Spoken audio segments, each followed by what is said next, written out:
A paz do Senhor, meus queridos e amados irmãos em Cristo Jesus. Estamos para mais uma pré-aula do sistema virtual aqui do setor do bairro Mapim. E nós temos como pastor responsável pelo setor o pastor Irineu Vital, juntamente com a sua digníssima esposa, irmã Matildes. Temos como superintendente da Escola Bíblica Dominical, evangelista Valmir, evangelista Enéas e o presbítero irmão Donizete. Temos aqui as secretárias adjunta, a irmã Fátima e a irmã Salete. Eu sou o professor Claudine Santos. Estarei comentando com vocês a lição número 9, o mistério da unidade revelada.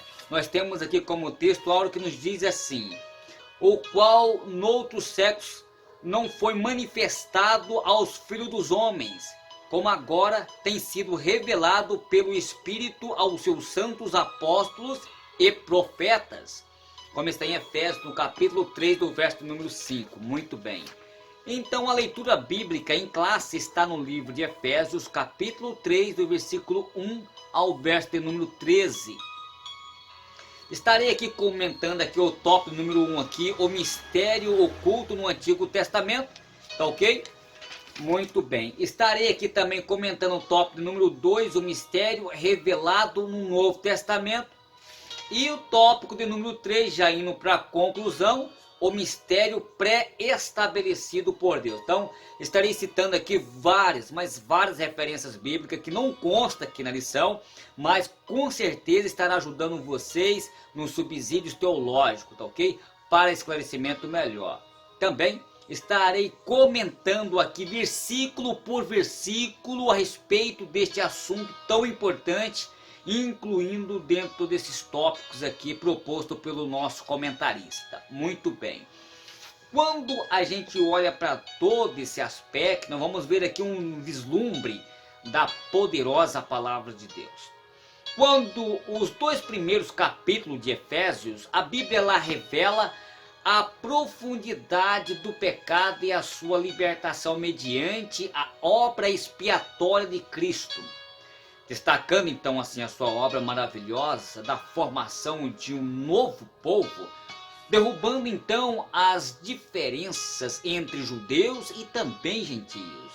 A igreja então ela é totalmente formada dentre as nações e é um novo povo de Deus. No capítulo 3, o apóstolo ele se inicia e apresenta como dispenseiro da graça de Deus, da revelação do grande mistério que é exatamente a igreja. Bom, aqui no tópico de número 1, o mistério oculto no Antigo Testamento, então Paulo ele revela a missão especial. Em Efésios, no capítulo 2, do versículo 22, o apóstolo ele declara que os crentes edificados para a habitação de Deus, por essa razão, Paulo ele foi levado a fazer uma segunda oração em favor do destinatário desta epístola, como está no capítulo 3, do verso 14 ao 21. Antes, porém, ele se identificou de modo especial para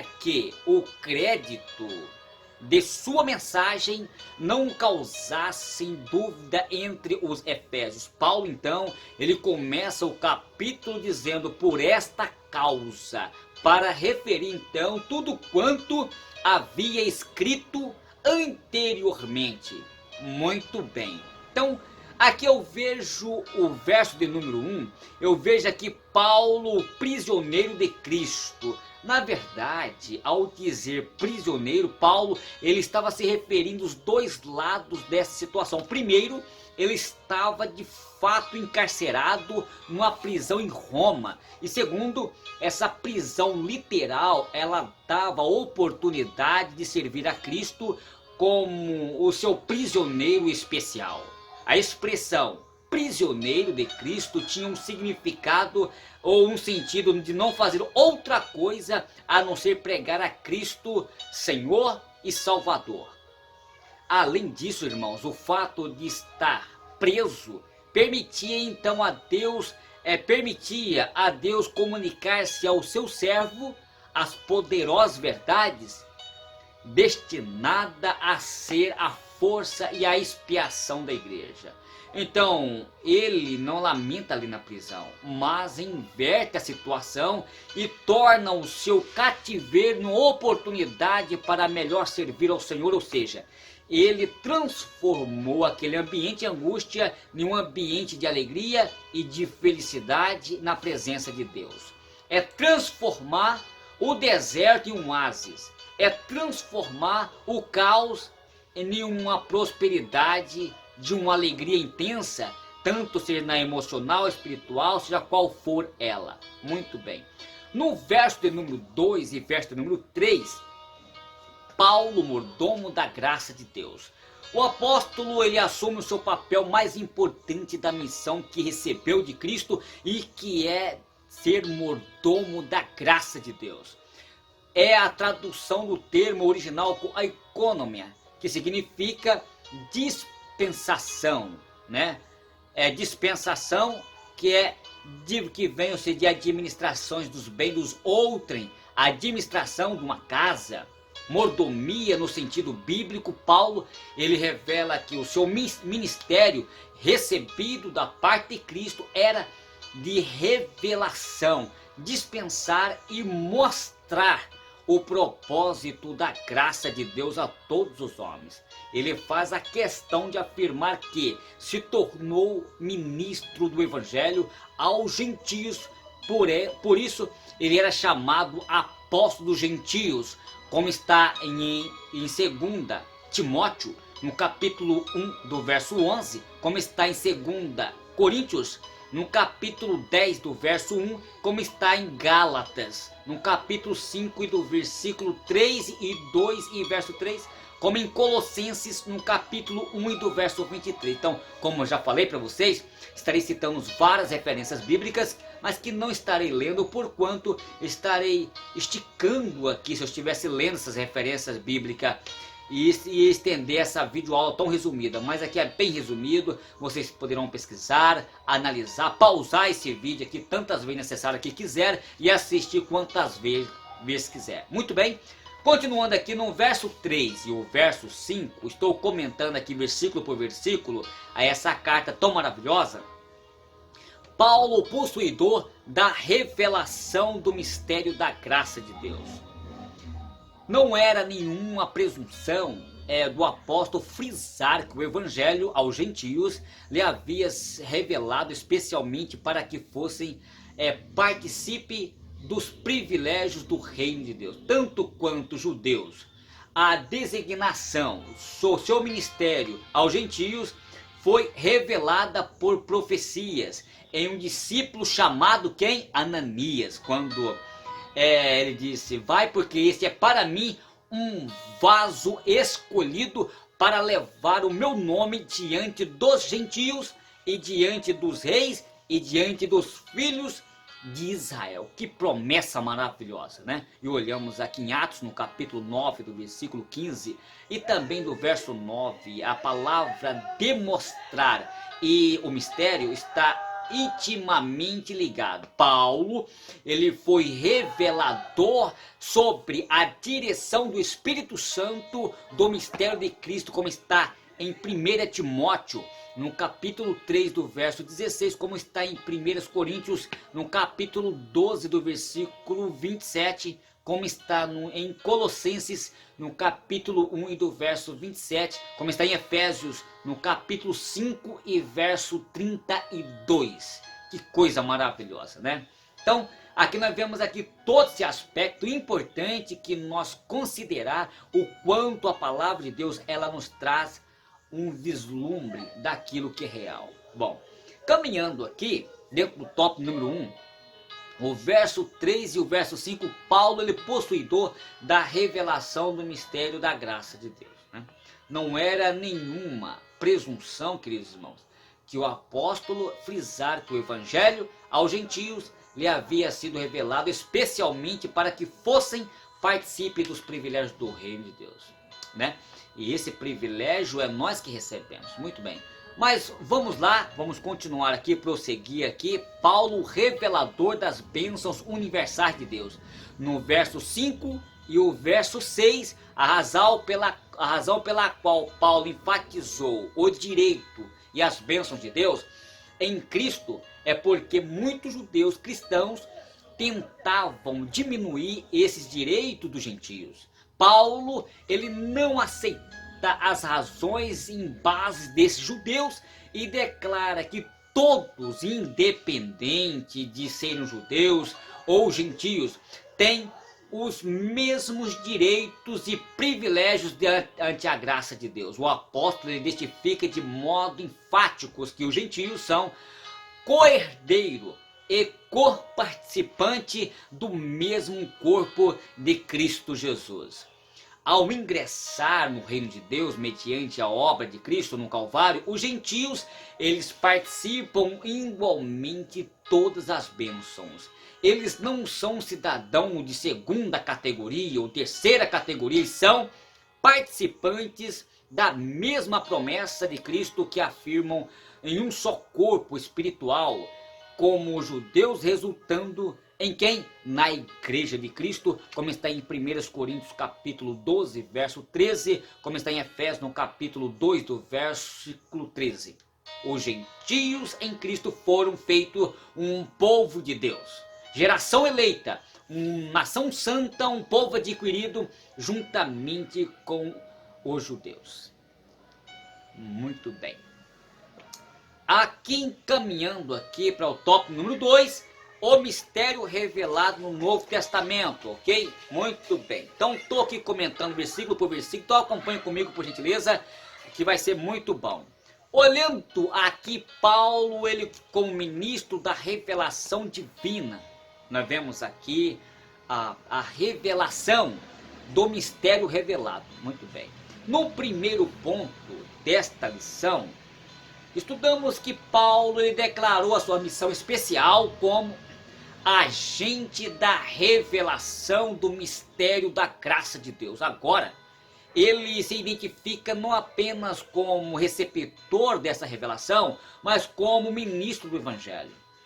Agora veja bem, no verso 7, Paulo, ministro da revelação divina. A palavra iniciais do versículo 7 são uma continuação da declaração de Paulo havia feito no verso 6, ao afirmar que os gentios eram co-herdeiro e co-participante das bênçãos do Evangelho.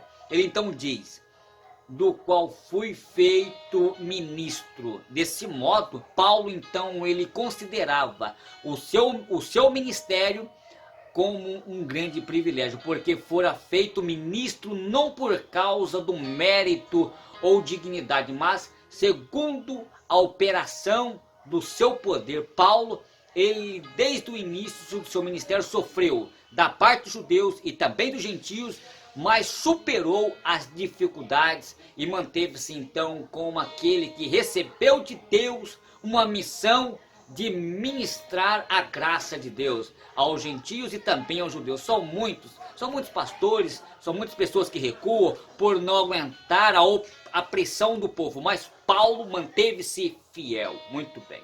Caminhando aqui no verso 8, a revelação que Paulo menciona diante da magnitude das revelações recebidas de Deus, Paulo se diz o menor de todos os santos. A grandeza que alcance dos mistérios de Cristo era maior do que ele podia compreender. Quando fala de riqueza incompreensíveis de Cristo, ele sabia que insondáveis eram essas riquezas espirituais. E eram algo que superava qualquer conhecimento humano.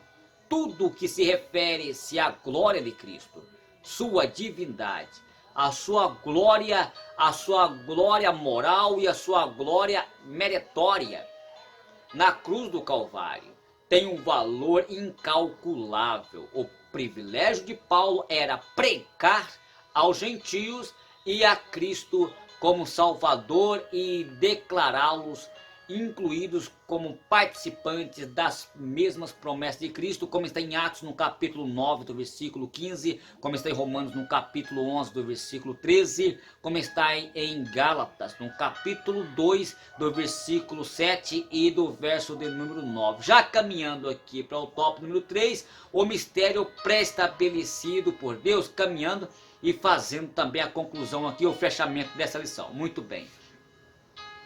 Quando observa aqui no verso de número 9 e o verso 11, a quem mais foi revelado o mistério? O mistério da salvação estava oculto em Deus, em sua presciência. Ele estabeleceu o tempo da revelação do mistério da salvação através de Jesus Cristo. O verso 10 declara que agora a igreja ela se constitui na proclamadora da revelação, o que indica que ela sempre fez parte do plano divino. A igreja não foi uma obra acidental de Deus, ela foi criada antes de todos os tempos e manifestada através de Jesus. Outro sim, essa revelação, ela não ficaria restrita aos homens, pois diz o verso 10 que também os anjos, principados, potestades, teriam conhecimento dessa revelação através da igreja.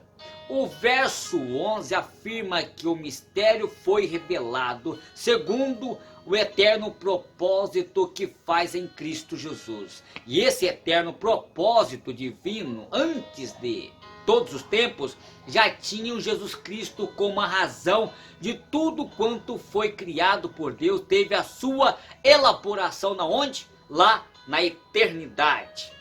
Isso é fato.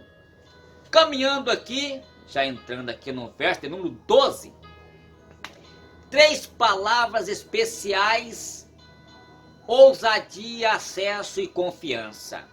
Muito bem.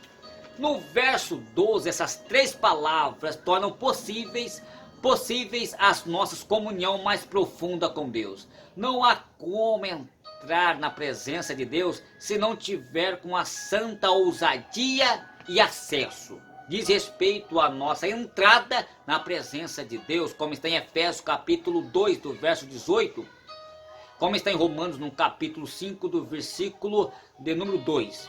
E a palavra confiança envolve a nossa fé em Deus.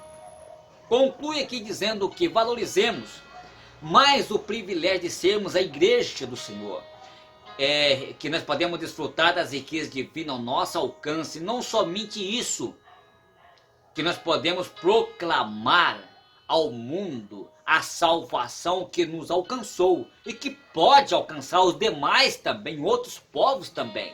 Tá ok? Esta é uma aula bastante resumida e comentei versículo por versículo, e até a próxima lição, se Deus nos permitir, falando aqui sobre a intercessão pelos Efésios. Que Deus abençoe a todos vocês e uma ótima aula a todos nós, e um abraço do seu amigo hoje e sempre, Claudines Santos.